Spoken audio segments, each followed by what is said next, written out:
ഒരിക്കലൊരു മനുഷ്യനോട് അല്ലാഹുവിന്റെ പ്രവാചകൻ അവിടെന്ന് കണ്ടപ്പോ ചോദിച്ചു, എന്താണ് കൈഫ ഹാലുക, നിന്റെ അവസ്ഥ എങ്ങനെയാണ്? ആ മനുഷ്യൻ പറഞ്ഞു, അൽഹംദുലില്ലാഹ്. അല്ലാഹുവിന്റെ പ്രവാചകൻ ഒരു സഹാബിയെ കണ്ടപ്പോ അവിടെന്ന് ചോദിച്ചു, എങ്ങനെയുണ്ട്, സുഖമാണോ എന്ന് ചോദിക്കുമ്പോ ആ മനുഷ്യൻ പറഞ്ഞു, അൽഹംദുലില്ലാഹ്.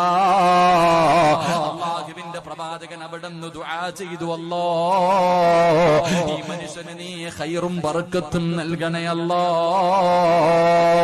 പിന്നീട് ഒരു ചെറുപ്പക്കാരനെ കണ്ടു.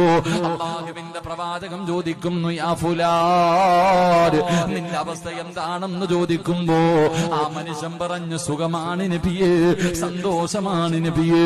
അല്ലാഹുവിന്റെ പ്രവാചകൻ ഒന്നും പറഞ്ഞില്ല. ആ മനുഷ്യൻ പറഞ്ഞു, നബിയേ എനിക്ക് വേണ്ടി ദുആ ചെയ്യ് നബിയേ, ഇപ്പൊ തന്നെ ദുആ ചെയ്യണം നബിയേ. അല്ലാഹുവിന്റെ പ്രവാചകൻ അവിടെ